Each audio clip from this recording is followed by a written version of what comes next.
దుద్దిల్ల శ్రీధర్ గారిది ప్రస్థానం 99లో ప్రారంభమైంది, వాళ్ళ తండ్రి మరణాంతరం. అవును, శ్రీపాదరావు గారి మరణానంతరం వచ్చింది. వారి మరణాంతరం నేను ఆయనను ప్రత్యక్ష రాజకీయాలలోకి స్వయంగా నేను ఒక్కనే వెంబడుండి తీసుకొచ్చిన.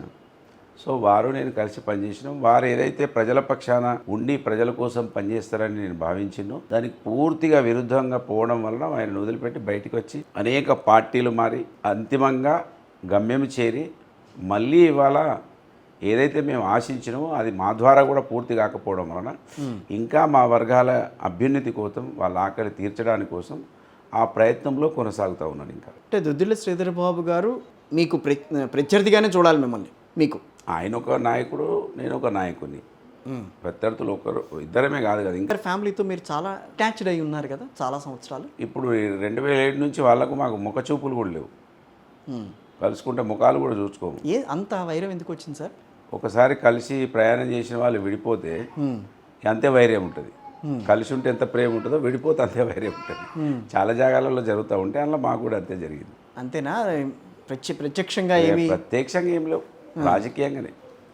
ఎక్కువ ఎక్స్ట్రాడినరీ, ఎక్కువగా మేము మాట్లాడు, ఎక్కువ వాళ్ళు మాట్లాడు. వాళ్ళ తరపు నుంచి ఏంటంటే మంత్రి ఎమ్మెల్యే గారు డైరెక్ట్ మాట్లాడరు మా మీద. అవును, ఆయన అనుయంగులతోటి చాలా విపరీతంగా ఒక భరించరానటువంటి ఆ పదాలతోటి. ఒక ఉదాహరణ ఏమైనా చెప్పగలరా కొంచెం? ఉదాహరణ అంటే తిట్టిపోవడం ఒక అంతు, రెండోది మా మీద అనేక అభియోగాలు 2007 నుంచి బయటకు వచ్చినప్పటి నుంచి మొదలైతే ఇప్పటి వరకు కూడా అనేక అభియోగాలు పేపర్ రూపకంగా కోర్టులలో వేపించడము, కోర్టుల ద్వారా కూడా మా మీద అటాకులు చేయించడము, ఇట్లా రకరకాలు ఉన్నాయి. అవన్నీ కూడా ఇప్పటికి కూడా జరుగుతూ ఉన్నాయి. సో అట్లా వారు వెనుక నుండి చేస్తూ ఉంటారు, మేమే ముందటి కనబడుతూ ఉంటాం. సో వాళ్ళతో డిటాచ్ అవటమే మంచిదైందని అనుకుంటున్నారు? 100% నేను కూడా ఒక నాయకునిగా మీరంతటి మీరుగా ఎదగడానికి కాగలిగిన నేను నన్ను చూసి ఇంకా చాలామంది అవడానికి అవకాశం కూడా ఉంటుంది. పుట్టా మధుకర్ గారి మందన్ నియోజకవర్గంకి వెళ్తే, మందనికి వెళ్తే పుట్టా మధుకర్ గారి పేరు అడిగితే చాలా చక్కగా రియాక్ట్ అవుతారు అందరూ కూడా. ఎందుకనంటే ఆయన పిలిస్తే పలుకుతారు, ఆయన దగ్గరికి వెళ్తే మనకి ఏదైనా వర్క్ అవుతుందని. అంత మంచి నేమ్ ఉన్న వ్యక్తిని ఆ ఫ్యామిలీ ఎందుకు అంత దూరంగా చేసుకుంది? అంటే మీరు దూరంగా అయ్యారని వాళ్ళు వదిలేశారా, లేకపోతే వాళ్ళకి మీకు మధ్యన పొసగ్గా మీరు వచ్చేసారా బయటికి? దానికి ఏమన్నా ప్రత్యేకంగా కారణం? దాంట్లో మనం చెప్పడానికి కనబడదు, అది చెప్పడానికి అంటే మీకు రాజకీయంగా ఇబ్బంది ఎదురవుతోందన్న ఉద్దేశంతో మధుగారు బయటకు ఇచ్చిండ్రో కానీ నేను మాత్రం ఎక్కడైతే నాకు అవమానం జరుగుతుందో నేను అక్కడ ఉండలేను. నేను చిన్నప్పటి నుంచి ఒక తల్లిని నేను చూడలేదు. నా తల్లి ఎవరో నాకు తెలియదు కూడా, చిన్నప్పుడే చనిపోయింది. తండ్రి నాకు 19వ ఏట చనిపోయింది. ఆయన నన్ను స్వయంగా పెరిగిన వాడిని. మా అక్క, మా అన్నయ్య వీళ్ళంతా నన్ను పెంచిండ్రు కనుక ఎక్కడ కూడా చిన్న ఇబ్బంది జరిగినా ఉండగనుక వాళ్ళు కొంచెం నన్ను చిన్నగా చూసినట్టు అనిపించి నేను బయటికి వెళ్ళొచ్చేసింది. అంతేగాని వేరే ఇలా పెద్దగా చెప్పుకుంటే గిది ఉంటుందా అనిపిస్తుంది మీకు. నేను ఏదైనా చెప్తే గిదిని విడిపోతారా అని భలే చెప్తావు నువ్వు అని అనిపిస్తుంది. ఒక్కొక్కరు విడిపోవడానికి, కొంత కలవడానికి ఒక్కొక్క మనస్తత్వం ఒక్కొక్క లాగా ఉంటుంది.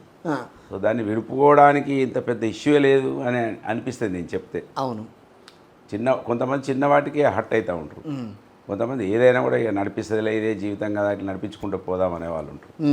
సో మనం అన్నీ ఒకదానితోటి ఒకదానికి అన్నింటినీ పోల్చలేము. కానీ సంపాదిస్తే తప్పేంది? తప్పులేదు కదా.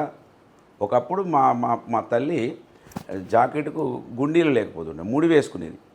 ఇప్పుడు మా అక్క కూడా ముడి వేసుకొని ఉండాలా?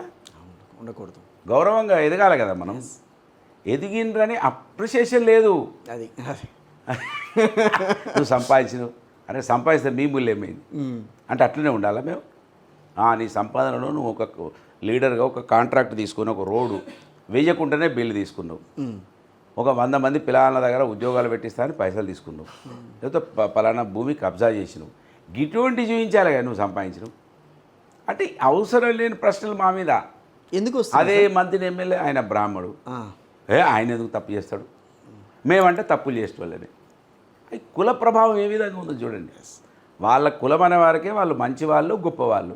మా కులం ఏమనే వారికే చెడ్డవాళ్ళం, దొంగలం, ద్రోహులం. ఎంత తేడా ఉంది కులం లేదనే వాళ్ళు జవాబు చెప్పాలి. నిజంగా కులం ప్రభావం ఎంత ఈ దేశంలో నడుస్తుందంటే నన్ను చూస్తే కనబడుతుంది. నాది అన్నం పెట్టిన చరిత్ర ఉంది, చదువు చెప్పించిన చరిత్ర ఉంది, పెళ్లి చేసిన చరిత్ర ఉంది, వైద్యం చేసిన చరిత్ర ఉంది, 205 జంటలు ఒక వేదిక మీద పెళ్లి చేసిన. పెళ్లి చేశారు. ఇది హిస్టరీ ఆఫ్ ఇండియా. కానీ అది చెప్పరు ఎవరు? చెప్పరు. సార్ మంచోడు, మాదన్న లంగా. లంగకు నిర్వచనం లేదు, లేదు. మంచితనాన్ని నిర్వచనం లేదు. అంటే పాజిటివ్ మీద చర్చ లేదు, నెగిటివ్ మీద చర్చ. కాదండి మధు గారు, కొంచెం అలాంటి విషయాలు కొంచెం మిమ్మల్ని రాజకీయాల్లో ఎదగనీయకుండా చేశాయని ఎప్పుడన్నా ఫీల్ అయ్యారు? లేదు, అన్నీ ఇంకేం కావాలో. నేను మామూలు వ్యక్తిని, 10th క్లాసు చదువుకున్నవాడిని. నేను తల్లిని చిన్నప్పుడే చూడలేదు అసలు.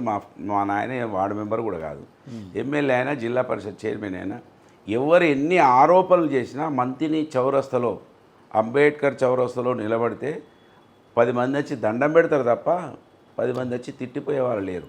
ఇంకా అంతకన్నా ఎక్కువ ఏం కావాలి నాకు? ఏం కావాలి కదా, నాకు ఏం అడ్డంకి వచ్చింది? అనేక ఆరోపణలు. ఈ ఆరోపణలలో కూడా ఇవాళ ఉన్న ఎమ్మెల్యే 100 కోట్ల రూపాయలు ఖర్చు పెట్టినా కూడా లెక్కతోటి 100 పెట్టిండు. లెక్కతోటి 100 పెట్టినా కూడా 72,000 మంది ప్రజలు నాకు ఓట్లు వేసారు. 72,000 మంది. అవును, మీరు ఆశ్చర్యపోతారు. నా 4 దిక్కుల 50,000 పైచిలతో ఓడిపోయారు ఎమ్మెల్యేలు. నేను ఒక్కనే 30,000. ఆయనే బాధపడుతుండని వింటున్నా. అరే నీ మరి నా పైసలు ఎడవేనే రా, 72 ఎట్లా వచ్చినాయి వానికి అని అంటుండు. మరి నేను గ్రేటా కాదా? మరి ఇంకెంత సంతోషపడాలి నేను? మళ్ళీ ఇవ్వాల కూడా పుట్టపదన్న మళ్ళీ ఎట్లయినా రేపు అత్తవేని దండం పెడతా, నువ్వు జాగ్రత్తగా ఉండు అని చెప్పేటోళ్ళే ఉన్నారు. పుట్టపద అవసరం లేదంటుండు చూసి మంతిలా.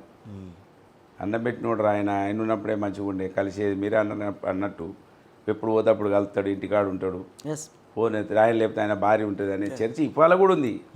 మరి నాకేం కావాలి? అంటే ఒకటి మీరు ఇప్పుడే అంటున్నారు, భార్య కూడా, ఆవిడ కూడా జిల్లా పరిషత్ చైర్మన్గా చేశారు, మున్సిపల్ చైర్మన్గా చేశారు కదా ఆవిడ, మున్సిపల్ చైర్మన్గా. సో అంత రాజకీయ నేపథ్యం ఉన్నప్పుడు ఇంకొంచెం పైకి ఎదగాలి కదా అన్న ఆలోచన అయితే ప్రతి ఒక్క సామాన్యుడికి కలుగుతుంది. ఎదుగుతాము కదా, ఇంకా టైం ఉంది మాకు. ఎమ్మెల్యే అయిన తర్వాత మా ఏజ్ కూడా చాలా చిన్నగా ఉంది కదా, 53 ఏళ్ళు నాకు. నా ఎన్ని స్త్రీలు అంటే 53 ఏళ్లలో సామాన్య కుటుంబం నుంచి వచ్చి ఇన్ని పదవులు వచ్చినాయి. నేను తెలియకో పెళ్లి చేసుకుంటే ఒక కొడుకు పుట్టే, ఒక బిడ్డ పుట్టే. ఆ కొడుకు పెళ్లి చేసినా, బిడ్డ పెళ్లి చేసి వాళ్ళ పని అయిపోయింది. నేను మంచిగా ఉన్నా, ఇంకేం కావాలి నాకు? ఇంకా కూడా అయితం కావచ్చు. నా కోసం కన్నా నా తపనల్లా మా సామాజిక వర్గాలు బాగుపడాలి, వాళ్ళు కూడా నాయకులు ఎదగాలనేది నా పాయింట్.